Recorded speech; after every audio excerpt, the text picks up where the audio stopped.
So right now, I'm living with my mom and dad because it's super tough to find a good place to live without spending a lot of money. Today was the first nice day in a long while, and I really wanted to go outside and enjoy the sunshine and fresh air. But there was a big problem. I've been having some really bad stomach pain for the last few days. This pain comes from something called an ovarian cyst, which is like a little bubble that can form inside me and sometimes burst, causing a lot of pain. I've had this kind of pain before, and one time it was so bad that the doctors thought something else in my belly, like my appendix, was about to burst, so I had to have surgery. Unfortunately, today turned out to be super tough because along with the pain, I also felt like I was going to throw up and had sharp pains that wouldn't go away. So I ended up staying in bed all day long, which was really disappointing because I wanted to be outside. Around dinner time, around 6:30 p.m., I felt just a tiny bit better and thought maybe I could still go outside for a little while, just to get some air and make the most of the day. When I got up, my dad noticed me and asked what was going on. I told him that I was really hurting a lot. It was one of those days where I just couldn't do much because of the pain. After telling my dad that I think my ovarian cyst might be rupturing and that I'd be okay, I went out for a bit. By the time I got back home, my mom was already there from work, relaxing on the couch with dad and watching TV. I decided to join them despite still feeling terrible. The pain was really bad, but it was like I was invisible to them with how much I was hurting. As soon as I sat down, my mom started talking to me. She said, "Honey, you know your dad hates when you talk about your lady problems? You should just talk to me about it." The thing is, my dad really doesn't like hearing about any words related to a woman's reproductive system. Uterus, ovary, fallopian tubes, you name it. He gets uncomfortable. It's kind of a running joke in our family because I've used these words just to tease him a bit. I've always told him I think it's kind of silly to be bothered by these words, since they're just medical terms. I told my mom, I don't need a lecture right now. I'm in extreme pain, and I think my ovarian cyst is rupturing. This isn't about making dad mad. It's what's medically happening to me right now. My dad started getting upset, telling me to stop talking about it, while I was getting frustrated too, being lectured over a word that simply describes what's going on with my body. Explained if my brother didn't like the word amputation, he's super squeamish, but I had to get one. He'd have to deal with it, and that my dad needed to deal with it too. They both started yelling at me that I was being disgusting and that no man will ever want to hear those words. I went back and forth with my mom via text saying that I found this to be pathetic and that he was a man-child. I'm in pain. Maybe I overreacted, so I need another opinion. What's the verdict, everyone? Am I the idiot? Update 1. It hasn't even been a full day, and I'm already overwhelmed by all the kind comments and support from everyone here. Thank you so much.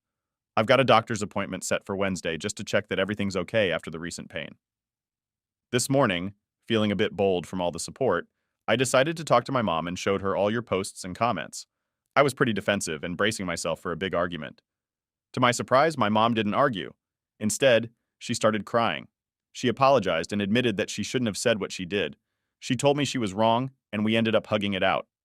It's important to say that I really love my parents. They are truly great and care a lot about me, but my health has been a roller coaster, and it's been tough on all of us. My mom even brought up how hard it was for her when I was wrongly diagnosed with a brain tumor and all the ongoing issues with my reproductive health. These things make her feel really sad, scared, and upset. She confessed that she struggles to cope with my health issues and apologized for it. We also talked about my dad's reaction to these things. We discussed how he was raised and his usual way of handling things like this. It's not really an excuse, but I'm learning to accept that's just how he is. He loves me a lot, and so does my mom. They both just want me to be healthy. My dad tends to keep his distance from these conversations about my health unless it's something extremely serious. Reading through all the comments and getting so much support has been incredibly moving. It's clear now, more than ever, that my dad's struggle to discuss my health issues isn't because he doesn't love me. He just finds it really hard to deal with. There's a part of him, almost like a little boy, that hasn't quite grown up yet. And that's okay. I understand and love him all the same. My mom, on the other hand, is always right there for me. She loves seeing the supportive men in my life and often hopes I find someone special who can stand by me through thick and thin. This whole situation and your support brought me to tears. Thank you so much, everyone. The encouragement and understanding I've received from all of you have helped heal a part of me and mend a piece of my relationship with my parents. This community on Reddit has really done something wonderful for me, and I'm so grateful for each of you. Before I wrap up this update, I want to respond to a few comments. One comment said, "Honestly, I applaud the immense strength of will it must take not to tell your father he's overreacting. Not the idiot. He needs to grow up."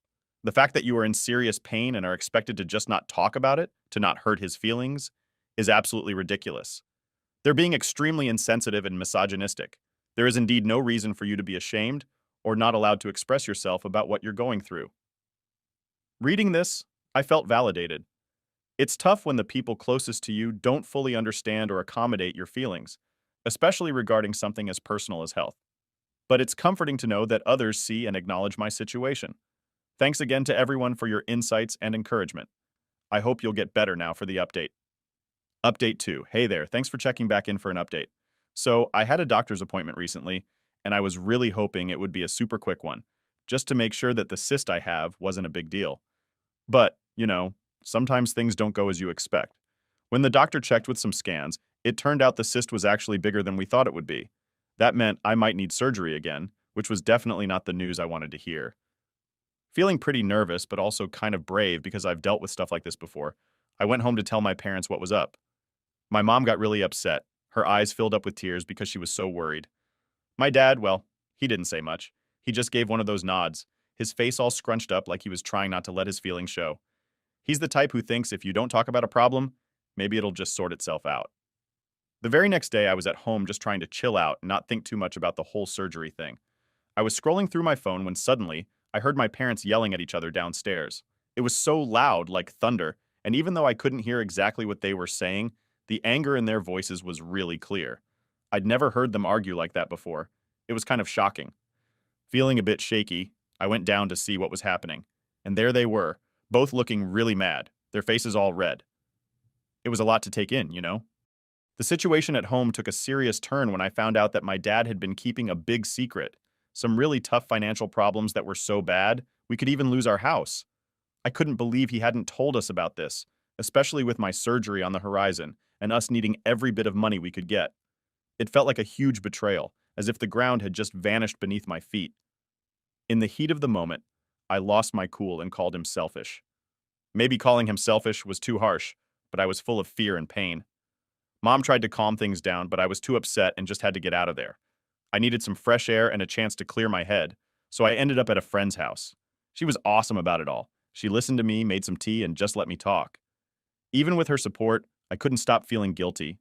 My parents were already dealing with so much, and it felt like I was just making everything worse. When I finally went back home late that night, everything was eerily quiet.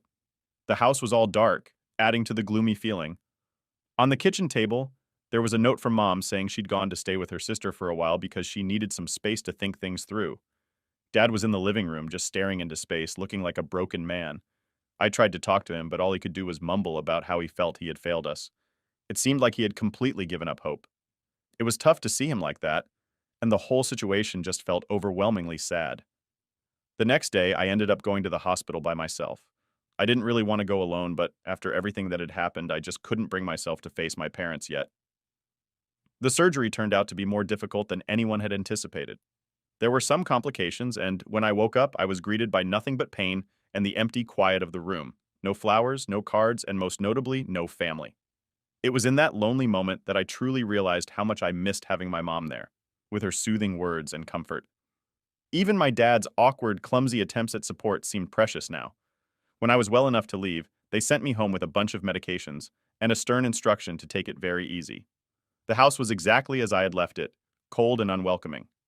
Dad was there, but we barely acknowledged each other, like two strangers just passing by in a corridor, each avoiding the other's gaze. I wanted so badly to reach out and mend things, to try to heal not just my physical wounds, but the emotional ones that had torn through our family. Yet, I didn't even know where to start. Now, the house feels more like a tomb than a home. My mom is still staying away, and my dad might as well be a ghost for all the interaction we have. I'm here trying to take care of myself, healing from the surgery, but also feeling caught in the middle of this silent battle between my parents.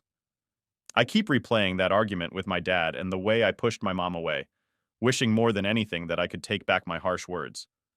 But some things once said can't be unsaid. I'm left wondering how we might ever come back from this, how we can rebuild the bridges that now seem so thoroughly burned. Thank you for listening to my troubles. Story 2. My dad remarries and his new wife mocks my sister's mental health. So I expose her affair and watch their marriage crumble. My dad is in his 40s, I'm 17, and I have a younger sister who is 14. About 8 years ago, our parents got divorced, and it was really tough on all of us. After the divorce, our mom decided to leave, and that hit my sister especially hard. The whole situation was super difficult for my sister. The divorce seemed to trigger a lot of mental health issues for her. She got really sad, like all the time. She would keep stacks of family photos in her room and would sometimes just sit there, looking at them and crying, wishing we could all be back together like before. School became really tough for her too. She just wasn't herself anymore and started pulling away from her friends. She was so upset, she even asked my dad if he could somehow bring mom back so we could be a family again. Because of everything she was going through, she started seeing a psychiatrist and began taking some medication to help her feel better. It was a really rough time, and even though she's doing a bit better now, she still sees her psychiatrist every 3 months to talk things out. Now, during all of this, my dad was trying to handle things, but he wasn't always great at it. There were times when he'd lose his patience. Like this one time, my sister asked him if he didn't love us enough to fix our family, and that really upset him. He started crying and said that the divorce wasn't his choice and that it wasn't fair for her to say that. So that's the backstory. Now, fast forward to more recently, my dad got remarried, but things got complicated because his new wife wasn't very nice about my sister's mental health issues. She would make mean comments and didn't seem to understand or care about what my sister was going through. This really bothered me because it's hard enough dealing with stuff like this without someone making it feel worse. One day, I found out that my dad's new wife was having an affair. I was really angry about how she treated my sister, so I ended up telling my dad about the affair. As you can imagine, this caused a huge mess, and their marriage started to fall apart. It was a lot to handle, and I felt a mix of emotions watching all this unfold. On one hand, I was upset about exposing the affair, but on the other, I felt like my dad's new wife needed to understand that her actions were really hurting people. It's been a tough ride, but through it all, I've just really wanted to protect my sister and make sure she's okay. So, after everything with the divorce and the move, things were kind of rocky at home. My dad did apologize to my sister for his outbursts, but he still struggled with patience when it came to her recovery. He didn't really get why she was taking so long to adjust, especially with all the changes like selling our house and moving to a new place. 2 years ago, things took another turn when Dad got remarried. From the start, my sister and I didn't really click with his new wife. For my sister, I think a lot of her initial dislike came from just the big change of having someone new around all the time. As for me, it was something else. The first day we met her, she was talking to someone else and made some really unkind and transphobic remarks. This hit home for me since I'm gay and my best friend is trans. It felt personal. And then there were also some comments she made about people with mental health issues, which didn't sit right with me either.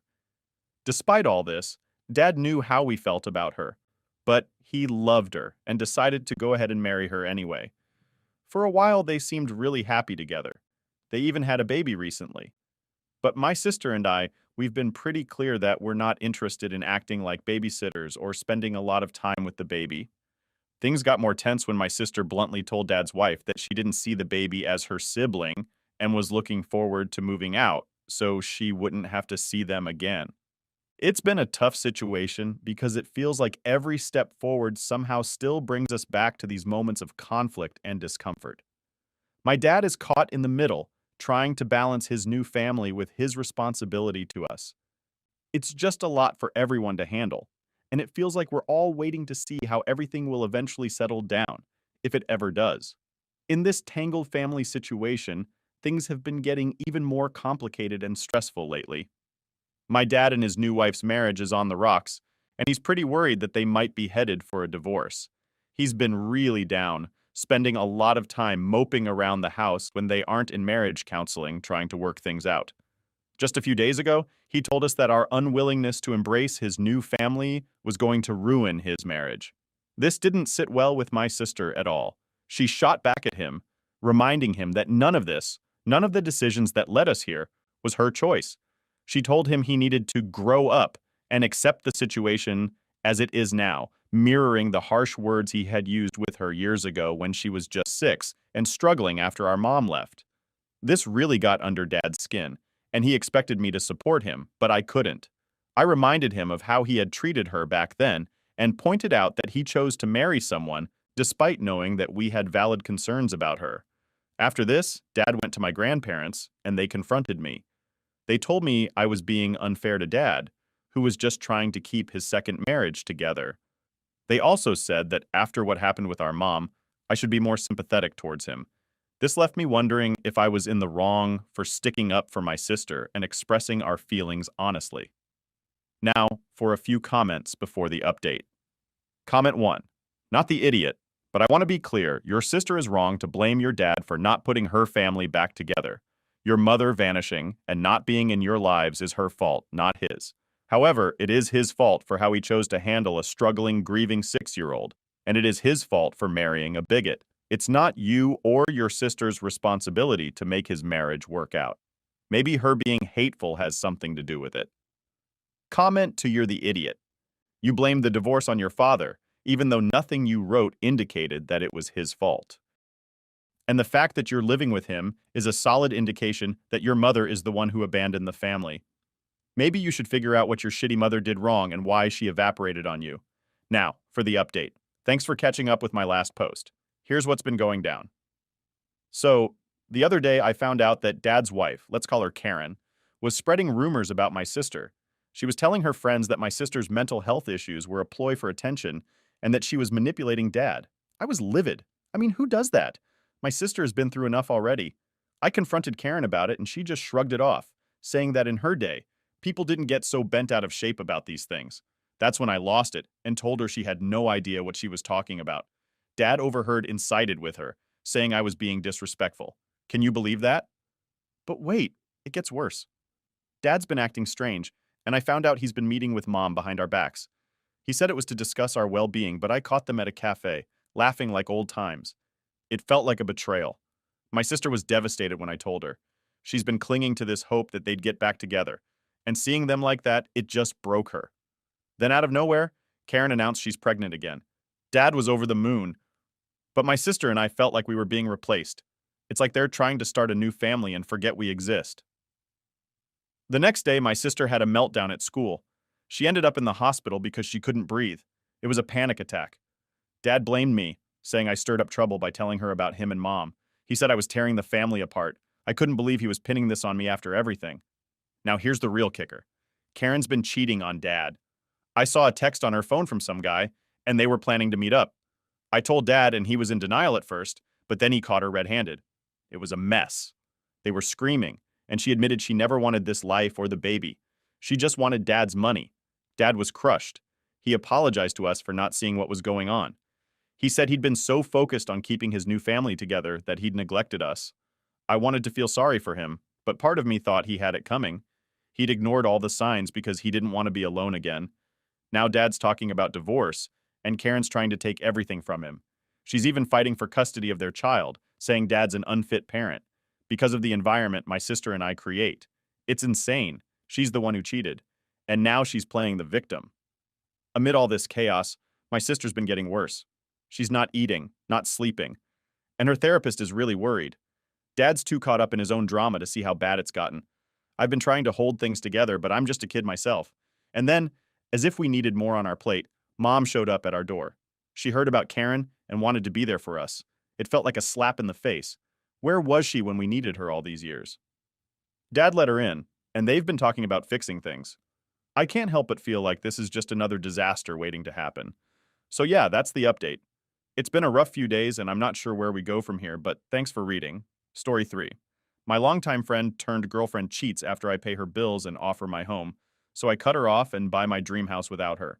I started dating my longtime friend about 7 months ago, and while I've always had a crush on her and loved her personality, she has a recurring problem. She has a hard time finding or keeping a residence for long periods of time. She has no family that is responsible enough to turn to, and her friends have all either moved out of state or are married with children, so she doesn't have many places to turn to. Not long after we started dating, about a weekend, she confessed to me that she was behind on her bills, rent, car payment to the point that she couldn't provide for herself. Being a longtime friend and now boyfriend, I helped her out by giving her $700 so she could get back on track. That helped until she fell ill and missed a week of work, so she was behind on payments again. She suffers from a compromised immune system, so I wasn't going to hold that against her. I gave her another $1,000 to cover expenses so she would have more than enough to make the upcoming payments and still eat. Then her uncle ruins the relationship between her and her landlord, meaning she only has a month to find a new place to live. She refuses to live with a roommate, and after a month, I convince my parents to let her live with us in my room, rent free. Not long after she moves in, she quit her job because they were hurtful to the point of breaking the law, and she looks for a new one. It takes her about a month to do so. And during this time, I pay all her costs totaling around $600. Then she lands a job at Chain Coffee Shop and needs a new wardrobe for the dress code. I front the bill for that, including makeup and new clothes, which amounts to about $1,000. She starts the job and is immediately being harassed by staff for her short height, with some not even helping her reach things from high shelves. She then falls ill with infection 19 and misses more than a week of work. The coffee shop demands she take a leave of absence for some reason, but we decide it's better for her to look into getting her previous job back. I cover her expenses with another $700 or so, and she goes back to her old job. Now, after 4 months and being able to make money. My folks want her to leave since she has overstayed her welcome, but she doesn't want a roommate and wants to get a house with me, a goal I've been saving up for nearly a year at that point. Now she is living with a coworker until the end of the month and will be homeless afterward, unless I find and close on a house. She's upset that it isn't happening fast enough for her, but I feel like I've already done a lot for her. She needs to take care of her own situation and find a place to rent with a roommate until I have enough saved up to buy a house. Now for a few comments before the update. Comment 1, not the idiot. Come on, she's bleeding you dry. $4,000 in 7 months? Do you have ATM stamped on your forehead? $1,000 for clothes and makeup to work at a coffee shop. You do realize that's absurd, right? Thrift stores and drugstores are where she should be, shopping. And she is beyond the point where she gets to refuse living with a roommate. Do not rush into buying a house just for her. It's been 7 months and everything screams. She is the center of a lot of drama and makes excuses for everything. She can't keep a job, leave of absence, she got fired again. She can't keep an apartment, she can't keep friends, she's a leech. Save yourself. Save your bank account. Comment to not the idiot. You have gotten a glimpse of your future and what life will be like with this woman. She's had some bad breaks, but every job is toxic. She quits or gets let go. She doesn't want a roommate because no one who knows her wants to live with her and she manages her money poorly, etc. You really need to take some time and think about this situation. You've been seeing her for 7 months and spend $4,000 bailing her out, and she's exactly where she was when you started dating, on the verge of homelessness and holding on to a job by the skin of her teeth. Now for the update. Thanks for sticking around for the latest. So here's what went down. The coworker my girlfriend was staying with. Turns out they were more than just coworkers. I found out the hard way when I dropped by unannounced with some of her favorite takeout as a surprise. There they were, cozy as can be, and the look on her face said it all. I felt like a complete fool having poured my savings into a bottomless pit of her problems. I was angry, sure, but more than that, I was embarrassed.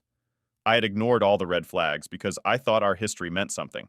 I had to face the fact that while I was busy playing the hero, she was playing me. The betrayal stung like a slap in the face. I didn't stick around for explanations. What was the point? The trust was shattered. I left the food on the doorstep and walked away without a word. The next day, I sent her a message telling her we were done, and I blocked her number. It was a tough pill to swallow, but I had to cut her off for my own sanity. The aftermath was a mess of emotions. My parents were relieved, though. They tried to hide it. They'd seen the strain on me but hadn't wanted to interfere. My friends, well, they did the whole I told you so dance, which didn't help. But I guess I deserved it. Just when I thought I could start moving on, another bomb dropped. Her uncle, the same one who'd messed up her living situation before, reached out to me. He had the nerve to ask for money, saying it was to help her out since she was in a tough spot again. I couldn't believe the audacity. I told him where to go and how fast to get there. But that wasn't the end of it. A few days later, I got a call from her old landlord. Apparently, she'd left the place in a state, and there were damages that needed to be paid for damages. I was somehow expected to cover, because I was the good guy who'd helped her before. I refused, of course. I was done being the bank in the midst of all this. I got a promotion at work. It was a bittersweet moment because I'd been so focused on her chaos that I hadn't really been aiming for it. But it was a much-needed win. It meant I could finally start saving for that house again for myself. This time, life's funny like that. You think you're on one path, then you take a detour you never expected. I learned some hard lessons about trust, about who to let in. I'm not saying I've got it all figured out now, but I'm definitely more cautious. So that's the update. Thanks for reading.